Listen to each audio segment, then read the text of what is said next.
Blank, I'm going to put you on the spot. Okay, who do you think is going to win game one? Game one. Okay, you know what? I'm going to say something a little bit interesting here. We'll go for Nova XQF. Now, the reason I say that is because during the league stage, obviously, the Chinese teams, they've not scrimmed Vikendi or Sandhawk. They've mostly played Erangel. Now, I've got 3 Erangels today, and they have a little bit more experience on those 2 unfamiliar maps to them. I think Nova XQF are feeling good. They were having some good games towards the end, and it feels like they've solidified their roster now with Paraboy, Jimmy, Order, and King.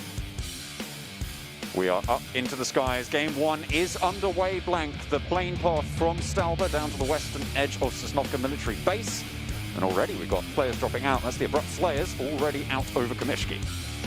So ready to drop on into this map, and God, John, you got to be excited for this one. Like the boys in the death saying, it's technically quite a short form tournament here, so you really have to blast out nice and early. We got some cool graphics on the screen here. You get to see all the players and whereabouts they will be landing with their logos on board too. 4 AM looking to be dropping out, trying to take control of Yasnaya. We saw them have a lot more success once they started to do that a bit more. Bit curious why they didn't go to that usual spot in the league stage for a little while, but they seem to be comfortably back in this area, knowing that it is their own. And of course, all of these teams will have had a lot of time to revise, right? To get their prep in. You know, they're gunning for those top grades here.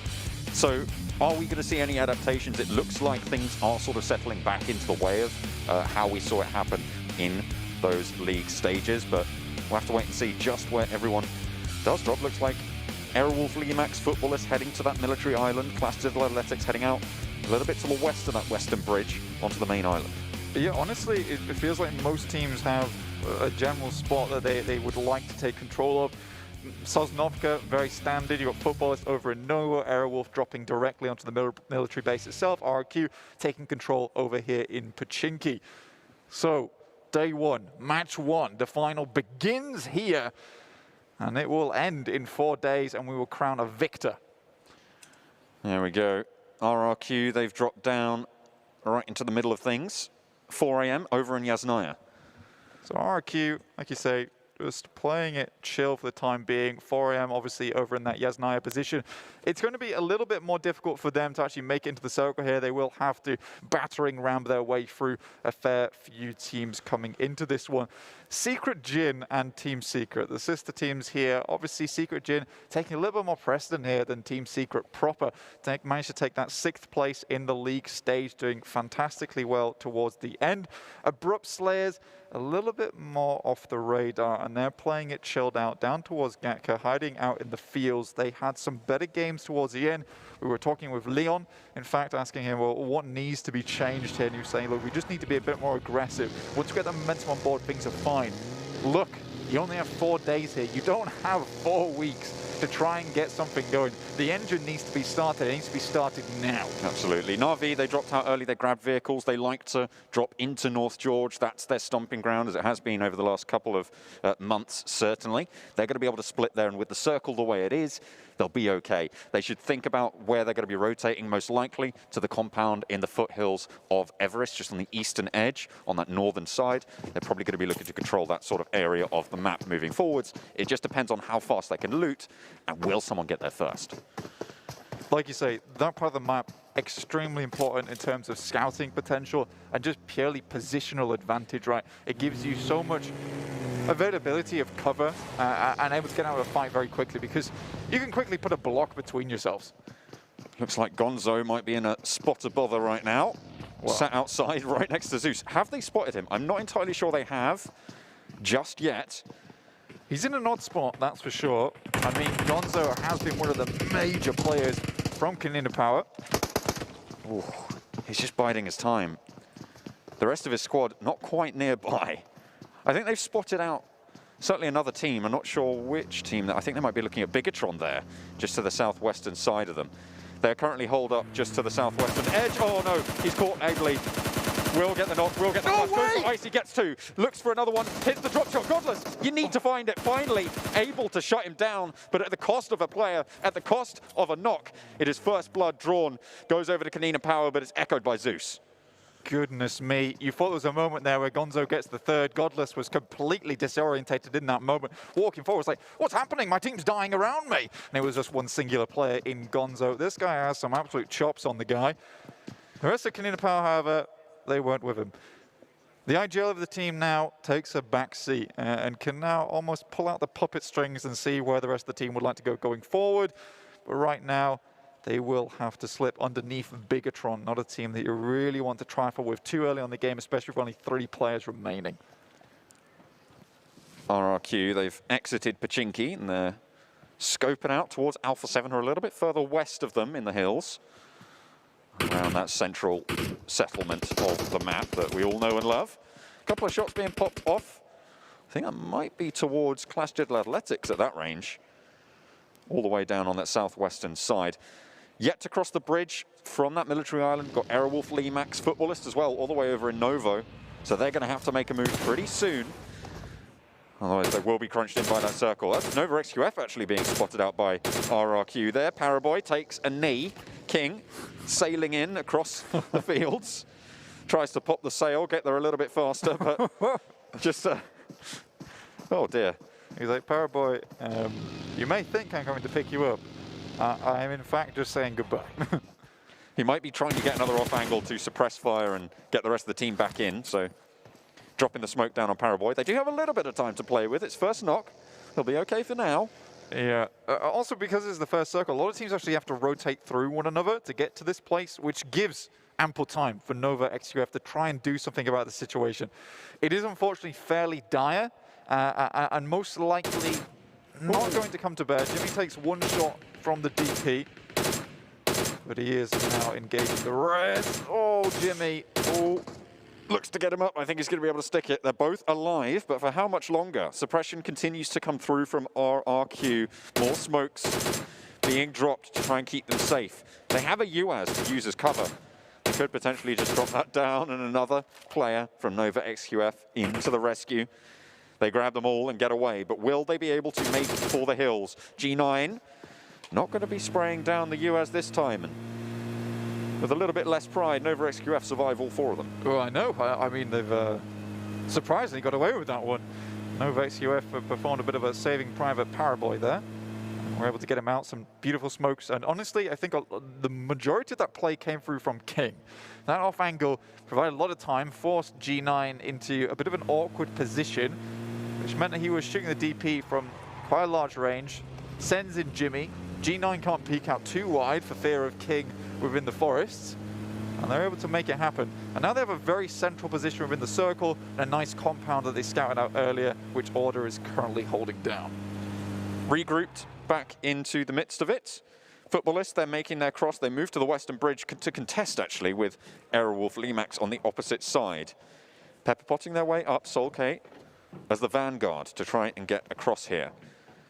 Teammate coming to back him up there in the form of Rome, trying to scope out those off angles. Aerowolf Limax, the question for them is, do they want to stay and try and guard this, or do they want to push further in, try and get themselves some more real estate into these later circles? You know, what usually happens for Aerowolf Limax is they kind of just flood out a tiny little bit outside of the bridge here, try and maintain some control towards the southern side, and then just wait it out for quite a long time. And to be honest with you, that worked out for Aerowolf Limax towards the end of the league stage. But that was all about survival. That was all about making it into the finals itself. They had to put up some decent numbers to get in there. I believe it was like 40 points a day. They needed to, 40 points a game, sorry, they need to hit on that last 3 matches to make it in. They made it quite handily. It was an astonishing performance, but they played very, very safe. They're probably not going to be afforded that same kind of safety here in this lobby with 16 teams that are all hungry for this. Wow, that's a lot of viewers, guys. We have already surpassed. Wow. We've already jumped over that 1 million mark. Almost 3 million there. I think it was 1.1 million for the World League, actually. Oh, I'd have that to we hit the concurrent on. So I'd have to go back past that. We'll check that later. But that's incredible, guys. Thank you so much for tuning in. We appreciate every single one of you. Brilliant stuff, and so early into the tournament. Beautiful. Next circle pops in honor of that surpassing mark there, and it's going to shift down south. This is actually a pretty tricky circle because most of it is cut off. Military Island has some land, but it's most likely going to leave. Yeah, it would be absolutely mental if we went back down to Sosnovka military base. So we're most likely not going to see that. So teams trying to take up position, but it does give time for footballers to just kind of hang around on this bridge. No one's going to be coming back over to Sosnovka military base.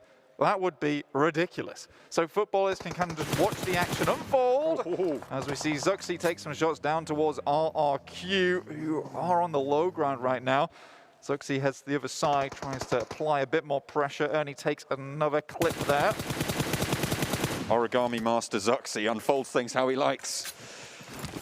What's the opposite of origami? I'm not entirely sure, but it's certainly going on right now. Nade over into the smoke. That's really a good swan, that is. Guard over to RRQ on the position, who moved south to try and get on the edge of that bridge. But footballers are yet to cross. Airwolf Limax waiting in the wings. It's a very tricky spot for these players. Yeah, but Na'Vi, I like this rotation. You can't see it on your screens right now, but they've headed down on the western side, leapfrog down over the yellows, all the way on the coast. And they're going to come in down towards Quarry, behind 4AM, behind Digital Athletics. And this is something that we saw them do a lot. We wanted them to stop taking fights so early in the game, as it proved fatal for them later on. Now they have 4 players remaining. 10 minutes 48 into the match. This is good. The issue for them will be Quarry as a feature in the terrain, right? They have to either go south or north of it. It's going to be very difficult to move past it. The benefit they have, of course, though, is that the plane path started northeast, ended a little bit far away from that western edge, which means it's unlikely that there are going to be a lot of teams in this sort of area of the map. So it's a nice little spot for them. It's difficult terrain to manage, but hopefully they'll be able to get a little bit of respite for it. It is smart, like you say, especially with the plane pass we saw early. They have just swung all the way over the anti-clockwise terrain here to make it down, so they can be pretty comfortable, just like footballers currently are hiding out on the bridge. But you would imagine that Aerowolf, RQ would know of their presence at this point.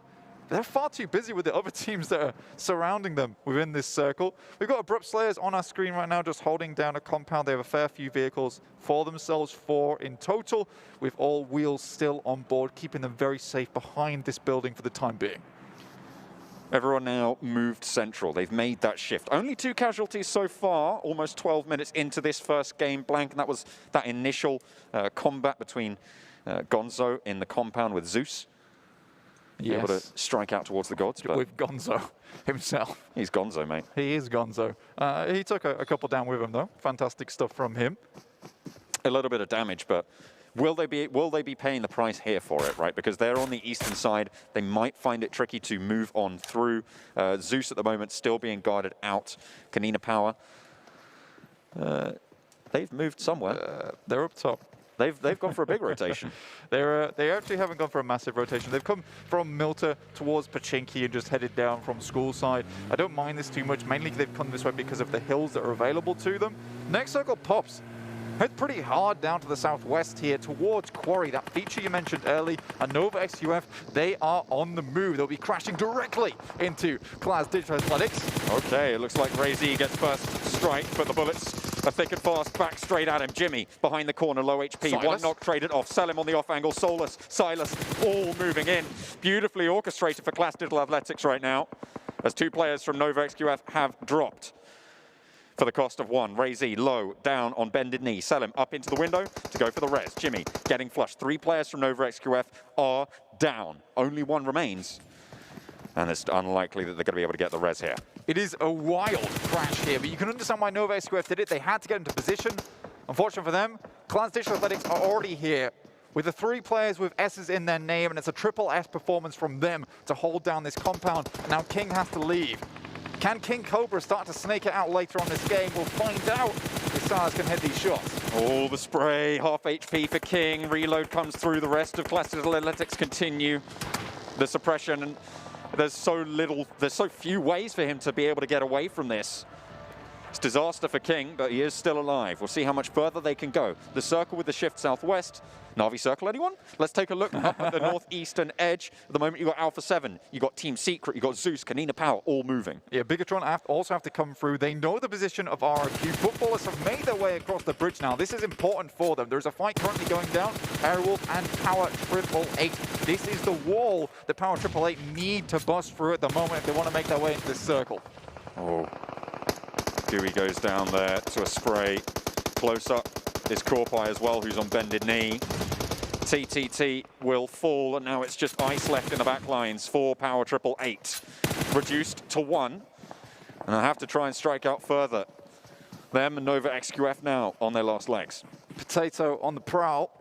TTT, sure to go down. Ice in the background, just wants to make this one through. You mentioned Na'Vi, what a godly position they have on the coastal side. All they have to do now is worry about the 180 to the north. This is probably what's going to be the most worrisome for them going forward. They have a really nice position, and it's open ground coming into their terrain. They're really, really looking towards this next circle to decide what they want to do next. Super Una, grenade in hand, A1. You want to be terrified of one like that. Oh, is it going to find any damage? Not quite. Suppressing them, actually pushing them forwards a little bit closer to Super Una's spot. And the northeastern edge, there was a big conflict between Team Secret and Alpha 7 that Alpha 7 categorically came out the victors of. One player now remaining for Team Secret. That's on that northeastern edge. Mantoy survives. Circle pops, and it goes pretty central. Does go pretty central right now. Na'Vi can be safe. They pretty much got directly a loot box on their heads. But the main point of contention is up towards the northern side. King currently in his warehouse, and about 5 other teams in this area all vying for position. But the eastern push is going to be gross watching it going forward. Canadian Power rushing their way through the roadside whilst all these teams are locked in combat currently. 4 angry men have just spread out on this western edge and just chilling right now. One of their players is knocked, but they should be able to get the res. They are completely open for business right now. Ooh, Potato takes a little bit of damage. Ooh. Some knocks coming through over to Canadian Power. Remember, they've lost a player early, so it's just Axa remaining, looking for the res onto Black-White. Frozen's low and bleeding out. Canadian Power, they're on the southern edge. They're in the circle, but with only the shack to protect them, it's not the best of spots. I believe that was a bit of martyrdom there, actually, with the nade dropped to the floor as one of the players died within the shack itself. So pretty unfortunate for Canadian Power. It's not how you want to go down. Frozen also took a beating once he hit the floor. Oh dear. You imagine Canadian Power going down to the one. That's Realm. Been popped out the vehicle by Ice. Last remaining member of Power 888 just trying to make his way in. Does, in fact, have a vehicle to make this happen too. Takes a player out of Footballist, removes a little bit of strength from the competition, will need to try and sneak through the gaps moving forwards. It's zone 4, which means the zone is survivable, but as a solo player on this eastern edge, is looking pretty shaky right now. You can see him skirting around the edge of this fight. Aerowolf maybe looking to spot him, trying to blend in with Footballist. He took down a player of Footballist, and he's like, I'm in Footballist now? I am Footballist? I am a Footballist player. Oh dear, that's Mad Toy being eliminated, and with it, the first team of the PMGC finals goes down. Team Secret, not so lucky on the northern side. Alpha 7, nail in the coffin. Secret Gen, however, keep paying it forward over on this northwest side. Praise be Mustache Dave, because 4 AM are big chilling over to the west. Keeping it nice and easy. We've got Hasaki as well as Svan, some absolute massive players when it comes to long-range weapons. Up on the top of Quarry, looking down onto these players. Ice finally goes down. It was a desperate attempt to get towards the middle of the field and try and get this game a little bit further for Power 888, but it's not meant to be. Bigatron have spotted out Footballist atop the hill. They're stood in their way, and they don't really want to be in those sites. Solka, you can see him low down the hill. Lutz trying to look for that res. The heals need to come through as well. Na'Vi are just vibing right now. They're the same, big chillin' on the western edge. They have that compound. It's nice and strong. It's actually not too hard to leave. The road cross should be okay for them if they need to move further north. I mean, they got next day delivery on that loot box as well, which basically drops on top of their compound. So a couple of those players have got a nasty weapon and some pretty jacked up supplies. Hopefully Max playing it very slow at the moment. They know that A1's in their way currently. They do not want to lose a lot of players. They perform best when they have a lot of players remaining at the end of the game. Alpha 7 taking shots towards Zeus. Zyol over on that side taking a fair few shots of his own. At the moment, with the way the terrain is currently looking, where there are some dips all over the place, most teams aren't taking too many fights. A1, 2 players remaining for them. Parallel rotation to Aerowolf Limax. They've been locked in combat for quite a while now. The circle shift comes through. It's right on top of Na'Vi's compound, so they're looking happy. RRQ going back and forth with Bigatron as well. And all of this on the southeastern side. You said this eastern thing would get messy. It's going to get messy here. Super Una looking to toss the grenade. Aerowolf Limax, they have to move now. They are the furthest away from the circle itself with A1. That's 6-9 down. Oh, first fall, and Jax in the grass looking to spray. Halve will get taken low, but that's it. A1 are done and dusted, but a long road ahead for Aerowolf Limax. I love that, though, from the Wolves themselves. They pull the trigger on that fight. They know they need to go. They can't hang around any longer. But Na'Vi in a great spot. King Cobra makes his way across the roadside underneath Na'Vi, using them essentially as bodyguards. If I'm 4AM, I'm looking at some point, some way to try and keep an eye on this compound, but that is now King out from Nova XUF in 12th. Na'Vi, they've got the strong compound. For Angry Men, they've got the western side of this hill ridgeline, which means that they are waiting for everybody to push their way. These two teams, absolute powerhouses in this circle. D2E, I believe he actually was the one to spot out King. He'd already had the idea that King had. I was like, no, actually I came up with this first. Footballists, they are a little bit down, but certainly not out. Solkay has been knocked. But Lutz continues to put the pressure. Aerowolf Limax, this is the difficult road they had to tread in the middle of the circle. Spalv goes down, and they will be looking to push in with Potato. Kanina Power as well. They were struggling earlier on. They get peppered in the shack that they had, and now it's just Black-White remaining.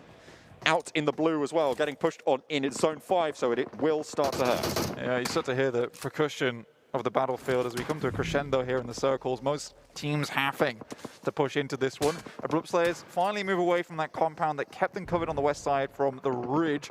They will have to move their way in. Secret Jin taking a little bit of a nasty fight of their own between Alpha 7 and themselves. Lutz goes down, Lovazin last remaining, and Class Digital Athletics making their way in. This is a team that we need to talk about. They have been on top for so long for the EMEA region. They've really made a fantastic showing in the league stage. They're paying it forward. Finally going down there. Alpha 7 as well, they're taking the fight. They've been dominant on this northern edge right now, but Team Secret Jin giving them a little bit of a run for their money. Na'Vi continue to put the pressure out in all directions. Oh dear. Oh dear, Class Digital Athletics are able to just bump on down anybody trying to step in. That's the Abrupt Slayers falling. On the northern side, Alpha 7 survive, but they're down to one standing. 2 players knocked. Very difficult to move on in. G9 making his way into the circle itself. That's oh boy. Taking shots over towards G9, he will in fact go down, but RQ, they've got insurgents absolutely everywhere on this map towards the south, off to the east now in Beer 11. Circle finally moves away from Na'Vi, and they have to start to consider how they want to make this one go forward. But 4AM, they loom off in the distance. Goodness me, they've stayed completely quiet for most of this game blank. No one has really actually encroached into any of their territory. Oh, yeah. And finally, D2E steps up and looks to Tixie, sprays him down on the roof. Na'Vi down to 3, reducing their power somewhat. Moving forwards, RRQ, 2 players alive. 4 Angry Men, all 4 of them still standing. And Footballist, they've managed to sneak on in right to the middle, top 5. I mean, it's not bad. I mean, for RRQ, they've been under pressure this entire game, sending Beer 11 and D2E out wide. It was an excellent idea, in fact. I really, really like it. It means that they have a good chance to at least make it into the top 4. Na'Vi, like you said, though, with their power now slightly dwindled by the fact they just lost Tixie, going against 4AM is looking a lot less unlikely. 4 Angry Men looking most likely to take this one home here, blank. 88%, that's a lot of numbers. D2E will get knocked on the attempted cross there and will fall down. Lovazin has been spotted by Hasaki. And at range, we know what a monster this guy is. D2E flushed on out, just Beer 11 now standing for RRQ. 5 teams remain. How long will Lovazin last under the pressure from 4 Angry Men, from Class Digital Athletics as well? You gotta love this from 4AM, the way they're just moving up nice and slow. That is a sliver of the body that was so easily hit by 4AM. But 2 players go down in turn, and that's really going to take the wind out their sails on this northern edge. Gives Na'Vi a chance to regroup. This is okay for 4AM, though. They have time over here. They have the vehicles available to them as well. And Digital Athletics, their broadside is completely open to Na'Vi. Class Digital Athletics, oh, they're getting knocked quite a few times. That's Na'Vi doing so much damage, they were able to take it down. That's 9 kills on the board for Na'Vi already. What a way to start the tournament. And Lovazin is now out. There we go. It is Na'Vi and 4 Angry Men, last 2 teams. We saw the positions they had. They've managed to use them here. It's 3 versus 3. Great position here from Matic, which is still within the circle, but they need to really take advantage of this position whilst they still have it, because it's very unlikely you're going to get It has to be the hardest shift down to the south if Na'Vi want to hold on to any of these buildings. They have to cross the road. 4AM with so many vehicles available to them, they've got a compound of their own over here, and look at that circle. It is right on top of 4AM. But 4AM, they didn't have the info. They were shooting in completely the wrong direction, and this could prove vital for Na'Vi's efforts. Oh boy, up close and personal. Needs to find a little bit of cover as Suk up the hill, over the top, trying to jump around the smoke, get a little bit of info. Nades, back and forth. Matic still on the overwatch, not going in with the team. A little bit of a dud bobble there on the nade as Meku shimmies out wide. They managed to get in the circle with Old Boy. Our smokes are down, and this is more for denying vision towards 4AM. Very smart stuff coming through from Na'Vi. And like you said, John, they took that opportunity and they just ran with it. Na'Vi can be an aggressive team when they absolutely want to. I mean, they tried to be the entirety of the first 3 weeks of the tournament, so this is kind of like second nature to them. Matix making the push on foot across the road now, Blank. This is what the smokes were in aid of, drawing that attention away. And now Matic has a cheeky little off angle, no vehicle noise, and will get that loot crate as well. This is so good. These mollies are targeting exactly on the trees. Oh, look at that. That's the first knock. It's now down to a 3 versus 3. Sorry, there were 4 players from 4 Angry Men still alive in the midst of things. Meku up top, nade over his way, but it's only 98. Suk, a lot of damage sent his way. Oh boy, not quite able to get that full knock just yet. Pushes up the hill. Svan down in the grass. They know where he is. They're trying to laser beam on. Suk suppress. Needs to heal a bit. Matic nade over the top to the back of Svan. Suk pressure towards the rest of the squad. Matic. He's been spotted. And a little bit of respite as Haseki goes for that res. Over onto Shinhe. Oh dear, this is not looking good for Na'Vi. That little bit of advantage that they had accrued early has been completely taken away. Some good knocks coming through from 4AM, or at least some good damage, sorry, which has held Na'Vi at bay. And you wonder how much utility they have remaining. Oh, that's a knock. That's a nasty knock as well for Na'Vi. They're down to 2, and that's their off angle taken out of the mix. It's definitely just these 2 players now. Things are so much more linear here for 4AM going forward. Pasaki goes down. Okay. 3v2, Old Boy next, and now just 1 player remains. Meku up the top. You said he was doing a lot of work for the squad, and now he needs to put it all on the line. 2 players in action right now, and this res will bring all 4 back for 4 Angry Men. The western edge was dominated by them in this circle. It moved their way, and now they're looking to put that final nail in the coffin. Suk sprays down towards Meku. The bullets start to land, but he's yet to go down, and finally they make it happen. 4 Angry Men take the chicken dinner. Svan with the 3.